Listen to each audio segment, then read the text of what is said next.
So last night I watched Nanny McPhee with my children, and we had a really challenging day yesterday. Now, we don't live together anymore, and I really mourn my absence from their home because it really makes life very difficult for them and, well, for all of us. I would never have chosen to have separated. And their mother has gone away for a week, and I'm looking after them in their home, and to some degree picking up the pieces that result from a separation. One of the reasons that I really feel for their mother is that in trying to be a single parent, she finds herself having to play the role of mother and father, and they're very contradictory roles. Mothers are, of course, much more closely associated with nurturance and providing love and cuddles and acceptance and understanding and soothing and nutrition, whereas men, generally speaking, have a much greater proclivity towards, in the home, being the person that says no, having strong boundaries and offering discipline. And it was very unusual, or not unusual, but I mean, it was just an act of serendipity last night that last night I said, okay, we've had a very difficult day today, let's watch a film. And the film that one of them proposed was Nanny McPhee, something that I had never seen before. And it ended up being a really profound choice. I mean, it's just so amazing how these things happen. First of all, Nanny McPhee is a film which is concerned with a family where there is no longer a mother present. In that particular story, it's because the mother has died. In our particular story, the mother was on holiday. And in the film, the children are mourning the absence of their mother. And I think to some degree, my children were mourning the absence of their mother, who is extremely attentive and soft-hearted and just attends to their every need. Now, for me personally, I think it's to an extreme. I think it's to a level that it actually ends up being debilitating for their personal growth. But for her, it's just an expression of tenderness and love. It's got to the point, for example, where she can very rarely cook one meal that both of them like. She attends to them, like one likes this, one prefers that, one likes this, fried eggs, scrambled eggs, boiled eggs, it's rare that everyone sits down and eats the same meal. Now, for me, that's attending to people's preferences too much, because it makes the life of the parent, of the food provider, more difficult. And it's driven me to distraction this week, trying to fulfill or take the role of their mother, and just, finding so many blocks. So it requires so much extra energy to run a house where you don't prepare one meal, but you have to prepare two every meal. Different packed lunches, different breakfasts, different. I just wouldn't tolerate it. It's obviously one of the little things, let's say, that contributed to our separation. So there's a lot of parallels, and I'm only just getting started. So in the story, the husband is mourning the absence of his wife and is still somewhat heartbroken. Me too. The father also at one point admits that he's always been a failure in the sense of never being able to generate enough money to look after his family. Me too. I've never been financially successful enough to look after my children, at least not to the standards that the mothers of my children would have been satisfied with. So for all of those factors about the father, I felt they were extremely pertinent and really poignant to my own personal story. Furthermore, yesterday, my children were talking about, and my youngest daughter has commonly talked about, how much she would love to have a younger brother or sister, and her mum has been saying, there's no way. She's very clear that she's at the end of her, she's not having any more children, which I think is wise. But I do find myself struggling sometimes with questions about, am I really ready to go through the rest of my life without a partner? I find that somewhat depressing as a thought. And if I was to be with another woman and she was of childbearing age, would it be fair to ask her to not have children? And if she wasn't, it's just a very complicated thing. And in the story of Nanny McPhee, it really plays on the idea of the evil stepmother.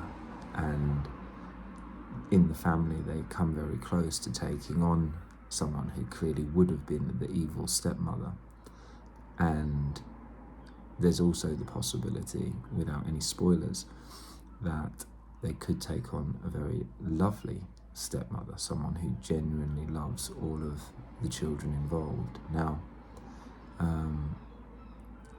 again, this is all really pertinent to my own personal story. In fact, when I met the mother of my youngest children, there was a kind of a vetting procedure that went on with my previous children, because for me it was really important that they absolutely loved the person that I was falling in love with. It just wouldn't do for there to not be a chemistry. So all of this was really like personal and pertinent stuff that I was seeing in this film that was just spoke so much to our situation. Now, the other thing that I've really been struggling with my children, and yesterday we ended up in like some really painful moments where I was really getting very upset. And it's because there was a lack of gratitude, a real lack of gratitude for the things that they have. My youngest daughter has spent a lot of the last few days playing with what my granddad called a wishing book. A Littlewood's catalogue, a Smith's catalogue, an IKEA catalogue, the kind of books. Her particular one was a Smith's catalogue, which is in the UK distribution for a toy company. And so for the last few days I've been like really wrestling with whether to let her to continue using with it, because she's been going through this catalogue and writing lists and lists of all the things that she wants from this catalogue. Now, my granddad called those wishing books, and he's admonished my parents for ever letting us do similar things, because it creates such an excess of wanting and lack of appreciation for what one has, and outrageous, a disproportionate amount of desire for things that one doesn't have and will probably never have, cannot have the money to have. And in that particular catalogue, it's just all plastic Chinese rubbish. It's just like absolute trash what's available in this catalogue. And yesterday I was like, no, I'm sorry, I'm taking the catalogue, because I was noticing such a lack of gratitude. I mean, my children in this home, which is modest, yet still has so many toys, way too many toys in my opinion. And again, this is another, probably at the core of why their mother and I are living separately, because to me, she wants to placate their caprices, she wants to, let them kind of thing. And I think it really makes life very difficult. Like they had no appreciation for the sacrifices that their mother makes on their behalf. For instance, with the meals, but it goes so much further than that. She very rarely gets them involved in the practical upkeep of the house. And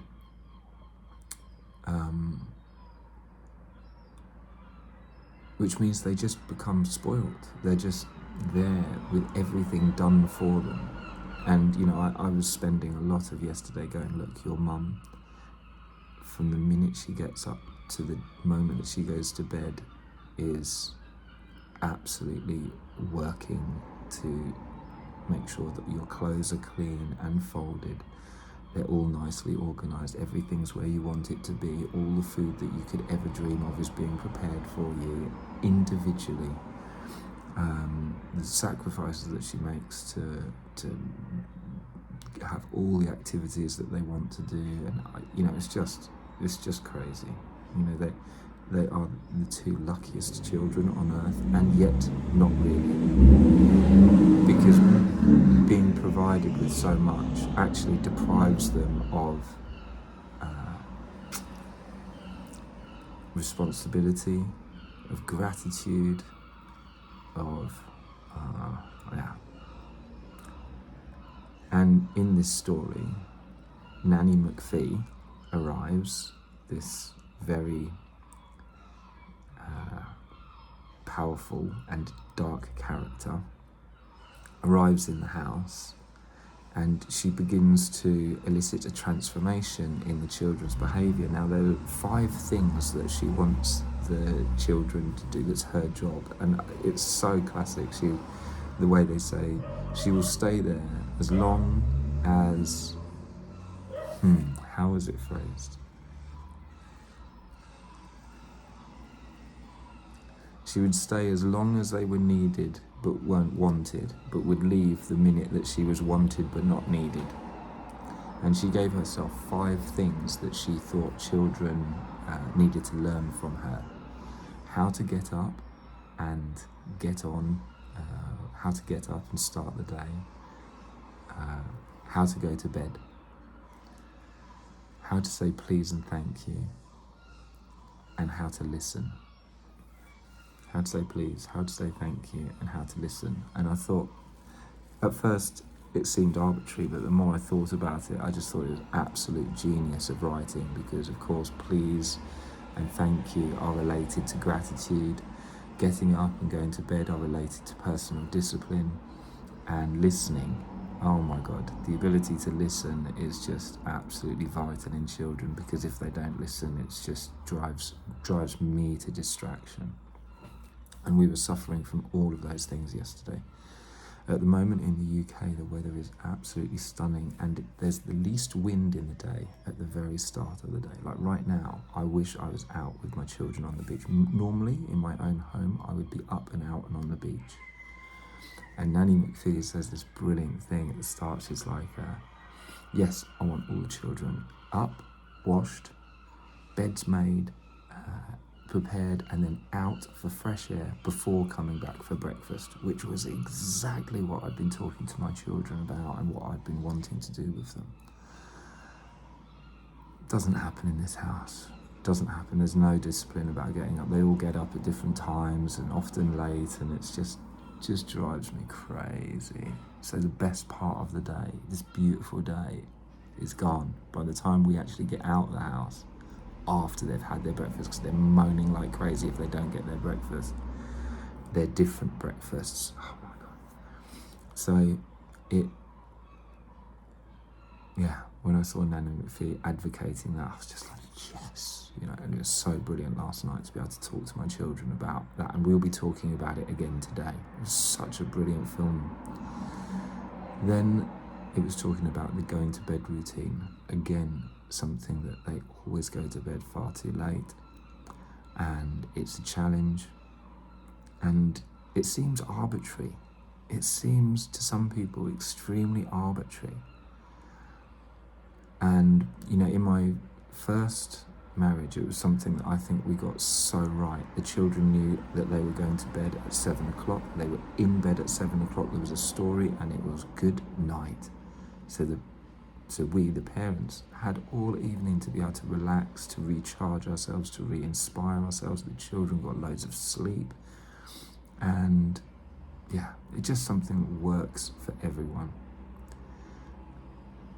I know that there are powerful arguments for intimacy, sleeping in the same bed for young children with the parents, but it also absolutely devastates the sex life of a couple when they're constantly sharing beds, or at least it can do, or at least it did in our case. And, I know that there's different arguments and policies, but I know very clearly now what I would do if I was to ever go forward again with another relationship. But anyhow, bedtimes and how vital that is. And the way that Nanny McPhee achieves this radical transformation in the children's behaviour is through being extremely tough, through being hard, making them consume disgusting medicine, which is good for them. And as the story goes on, Nanny McPhee's ugly features, the massive warts on her face, the big nose, slowly diminish. The more that the children fall in love with her and come to appreciate her and respect her, the more beautiful she gets.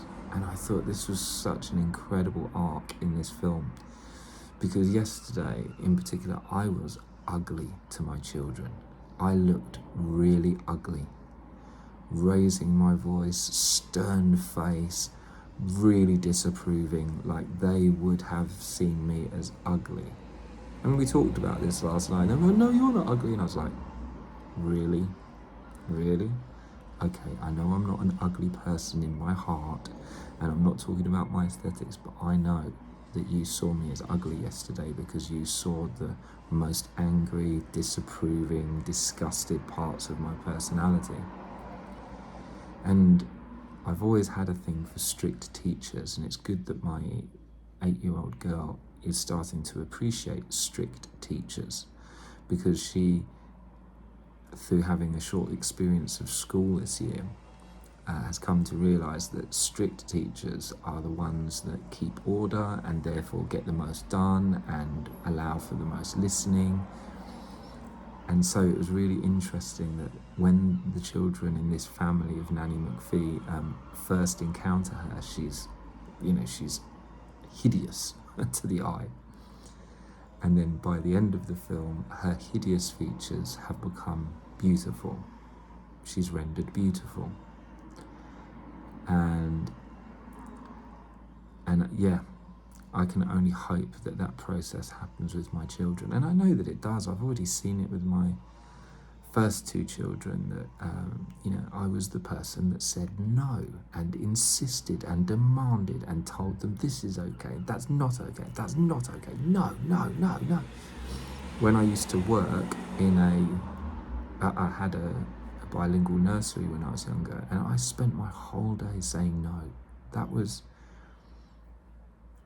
my role, and I had to be okay with it. One has to, if you're going to be a father or the father in a family or playing that fatherhood role, one has to be okay with saying no. And I said no all day long. So that was amazing, being able to talk about that, the ugliness that comes until people start to accept you and respect you for your strictness and see the tenderness and the love that lies behind it. then you become more beautiful to the children that you're dealing with. So that was an amazing arc. And then finally, after the disciplines of getting up, going to sleep, and then, oh yes, developing the gratitude that it then is expressed through saying please and thank you. I'm ashamed to say that that's something that is still missing from my 6 and 8-year-old children. Don't get me wrong, my children are really well socialised, and when they go out to other people's houses, they are adored and accepted. But